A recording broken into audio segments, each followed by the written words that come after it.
নমস্কাৰ বন্ধু বান্ধৱীসকল তোমালোক সকলোকে মোৰ ইউটিউব চেনেল কুইক প্লাছৰ স্বাগতম জনাইছো বন্ধু বান্ধৱীসকল আজি আমি ৰিচাৰ্জ কৰিম ক্লাছ 12 পলিটিকেল সায়েন্স চেপ্টাৰ 9 বিশ্বায়ন আহা স্টাৰ্ট কৰো কোৱেশ্চন নম্বৰ 1 বিশ্বায়ন এক গুৰুত্বপূৰ্ণ আহিলা হ'ল প্ৰযুক্তিবিদ্যা হয় নে নহয় ই প্ৰযুক্তিবিদ্যা হয় মই ৰাখিবা বিশ্বায়ন হৈছে গ্লোবেলাইজেশ্যন আহা নেক্সট কোৱেশ্চন নম্বৰ 2 বিশ্বায়নৰ এটা বৈশিষ্ট্য লিখা বিশ্বায়নৰ বৈশিষ্ট্য হৈছে মুক্ত বজাৰ ব্যৱস্থা মানে open market system Question number 3 সাংস্কৃতিক একভূতিকৰণ এটা ৰূপ খালি ঠাই পূৰণ কৰা হেয়া হৈছে বিশ্বায়ন মই ৰাখিবা ইম্পৰ্টেন্ট এক্সাম পাৰ্সপেক্টিভৰ কাৰণে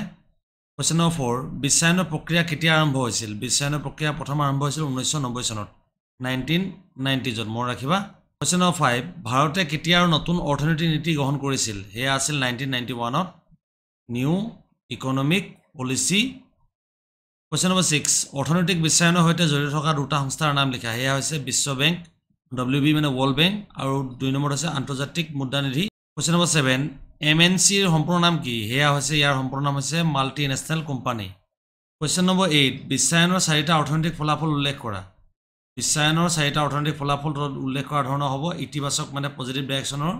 নম্বৰ 1 বিশ্বায়নৰ ফলত থলুৱা কুটিৰ শিল্পই বিশ্ব বজাৰত উপযুক্ত মূল্য লাভ কৰিবলৈ সক্ষম হৈছে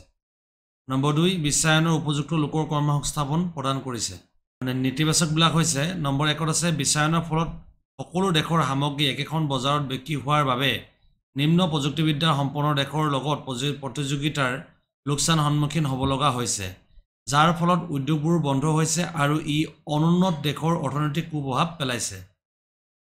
নম্বৰ 2 হ'ব ই নিবনুৱা সমস্যা সৃষ্টি কৰিছে ধনী দুখীয়াৰ মাজত প্ৰভেদৰ সৃষ্টি কৰিছে বিশ্বায়নৰ যুগত আৰু নম্বৰ 3 হৈছে জনস্বাস্থ্য আৰু শিক্ষণ আদি দৰে গুৰুত্বপূৰ্ণ সেৱাসমূহৰ ব্যক্তিগত প্ৰতিষ্ঠানৰ হাতলৈ যোৱাত দুখীয়া লোকসকল সুবিধা গ্ৰহণৰ পৰা বঞ্চিত হৈছে মই ৰাখিবা Question number 10 বিশ্বায়নৰ চাৰিটা সাংস্কৃতিক ফলাফল উল্লেখ কৰা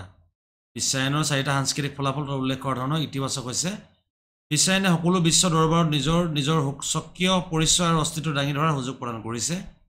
সাংস্কৃতিক বিশ্বায়নে সাৰ্বজনীন বিশ্ব ভাতৃত্ববোধৰ সৃষ্টি কৰাত সহায় কৰিছে নেতিবাচক হৈছে এক নম্বৰ বিশ্বায়নৰ ফলত সমাজত বহুতো অপসংস্কৃতিয়ে গা কৰি উঠিছে নম্বৰ 2 হ'ব বিশ্বায়নৰ প্ৰক্ৰিয়াই পশ্চিমীয়া সাংস্কৃতিক বিভিন্ন কৌশলৰ জনপ্ৰিয় কৰি তোলাৰ প্ৰচেষ্টা চলাইছে গণমাধ্যমৰ বিভিন্ন প্ৰকাৰৰ সংঘাতৰ লগত কোনো এটা বিশেষ আদৰ্শ প্ৰতিষ্ঠা কৰাৰ চেষ্টা চলোৱাৰ ফলত বহু থলুৱা সাংস্কৃতিক লোপ পাবলৈ ধৰিছে মই ৰাখিবা Question number 11 বিশ্বায়নৰ বিভিন্ন মাত্ৰাবোৰ দিশ উল্লেখ কৰা হেয়া হৈছে সামাজিক অৰ্থনৈতিক ৰাজনৈতিক আৰু সাংস্কৃতিক সোশ্যালিষ্ট ইকোনমিক আৰু পলিটিক্যাল আৰু সাংস্কৃতিক